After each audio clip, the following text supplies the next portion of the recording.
Quel match du Barça? Victoire du Barça, 3-0 face à Mallorca. Vraiment, dans ce match-là, il y a beaucoup de choses à dire. Que moi, j'ai envie de dire qu'on a assisté à deux matchs. Il y a eu un match spécifique pendant la première mi-temps et un autre match totalement différent pendant la deuxième mi-temps. Donc, il y a beaucoup de choses à dire, beaucoup de choses à analyser. Donc, restez avec moi jusqu'à la fin de la vidéo parce qu'il y a beaucoup de choses à dire.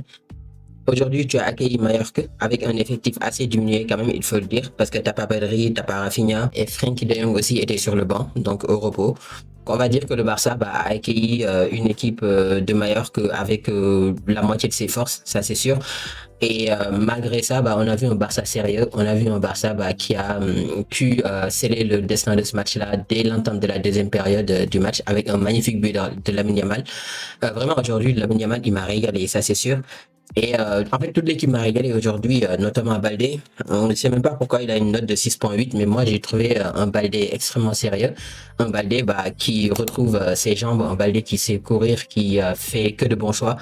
Donc, dans la première mi-temps, on a eu beaucoup de mal quand même à défendre les contres parce que Jean Virgil était en face de Koundé et il lui a fait voir de toutes les couleurs, ça c'est sûr.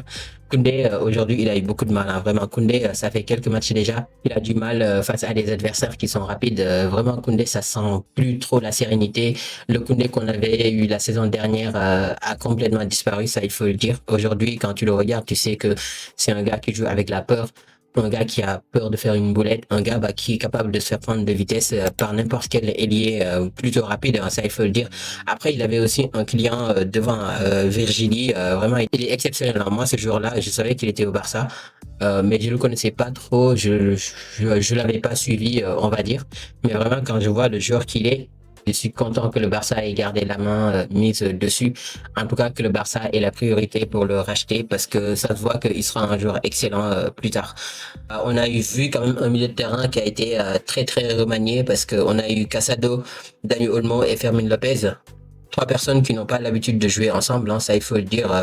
La plupart du temps, tu alignes soit Fermin Lopez, soit tu alignes Dani Olmo.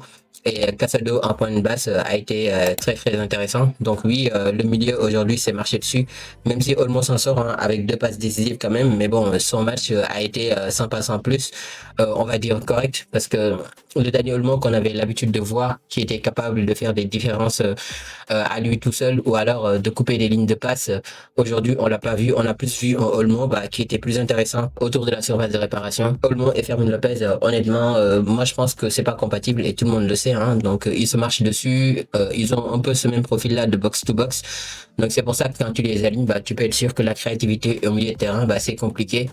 En première mi-temps, on a eu beaucoup de mal à maîtriser le ballon. Le Barça était beaucoup plus dans la réaction plutôt que dans l'action. Il n'y avait pas de maîtrise dans le jeu, on concédait pas mal d'occasions. Mais en deuxième mi-temps, je sais pas ce que Flick leur a dit, mais voilà, ils sont revenus avec de nouvelles intentions en mode revanchard et aussi le match a été beaucoup plus posé.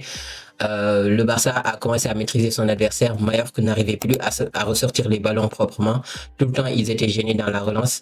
C'est d'ailleurs comme ça que le Barça a eu un corner. Lamine Yamal arrive à faire le break et sur un magnifique but. Vraiment aujourd'hui, Lamine Yamal, il a été exceptionnel. Au début du match, il avait beaucoup de mal parce qu'il perdait beaucoup de ballons. Il faut aussi dire qu'en face de lui, c'était Moïka. On le sait hein, qu'il est extrêmement rapide. C'est évident que Lamine Yamal savait déjà qu'il ne pourrait pas le prendre de vitesse. C'est au niveau des combinaisons, mais également au niveau des appels de balles et des surprises qu'il savait qu'il allait faire la différence. Et c'est ce qui est arrivé. Hein. Pendant plusieurs fois, on l'a vu partir en dribble comme ça sur une surprise, sur un ballon qui est totalement arrêté. Il est capable de déclencher. Et c'est comme ça qu'il a gagné la moitié de ce duel avec Moïka. Lamine Yamal, aujourd'hui, il a été vraiment exceptionnel, hein, il faut le dire. J'ai bien aimé aussi le match de Lewandowski. Lewandowski, la plupart du temps, on le critique. Mais il faut aussi se dire que le but qu'il marque là, le premier but, vraiment, c'est pas facile à mettre parce que tu es dans la surface, tu as le gardien qui arrive sur toi, les deux défenseurs aussi. Il faut trouver la lucidité nécessaire pour se poser et faire le petit crochet qu'il faut et la fin de frappe qu'il faut aussi pour marquer ce ballon. Donc vraiment, aujourd'hui, j'ai bien aimé son calme parce que ça se voit que c'est la marque des grands attaquants en fait. Un attaquant qui ne panique pas, un attaquant qui ne voit pas juste le but en fait, qui préfère prendre son temps malgré la pression et mettre le but qu'il faut. Aujourd'hui, vraiment, le Barça m'a régalé, hein, comme je l'ai dit tout à l'heure. Eric Garcia et Kobarsi, ce duo a beaucoup fonctionné. Il faut le dire, Eric Garcia a été extrêmement solide sur des tacles, sur des interventions. Il a été incroyable, hein, Eric Garcia aujourd'hui. Moi, je suis content d'avoir Eric Garcia dans le 11 quand même parce que c'est un joueur qui est capable d'exceller sur n'importe quel poste. Quand tu le mets à la place de Koundé, il arrive à te sortir un match intéressant. Quand tu le mets en point de basse, donc au milieu, en position numéro 6, il est aussi très intéressant.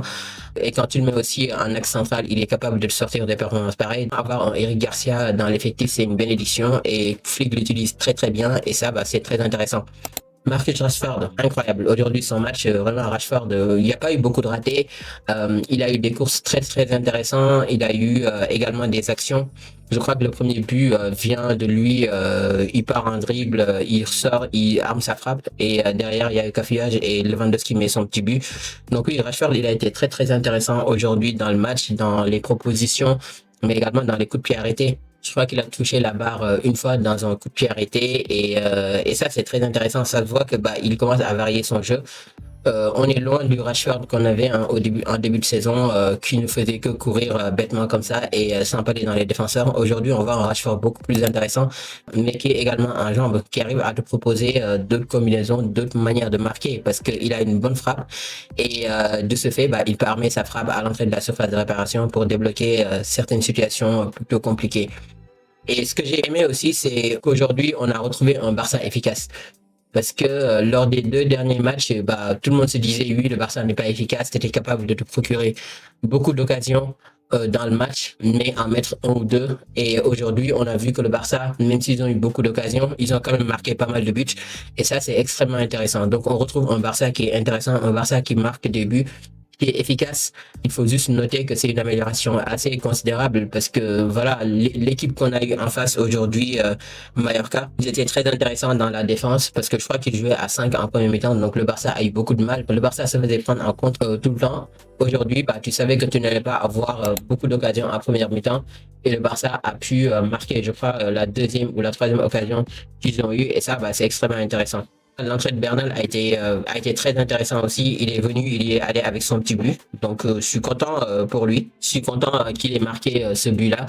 Et qu'est-ce qu'il faut dire de plus? Rien du tout, hein. Le Barça aujourd'hui est redevenu grand. Le Barça est à 4 points du coup du Real Madrid qui joue demain contre Valence. Je pense qu'ils vont gagner, mais bon, on va espérer quand même qu'ils fassent un faux pas. En tout cas, le Barça reconforte sa place de leader de la Liga. Et ça, c'est une très bonne chose. Dites-moi un peu ce que vous avez pensé de ce match-là. Si vous m'avez suivi jusqu'ici, merci beaucoup. Abonnez-vous, partagez la vidéo et vive le football et vive le Barça.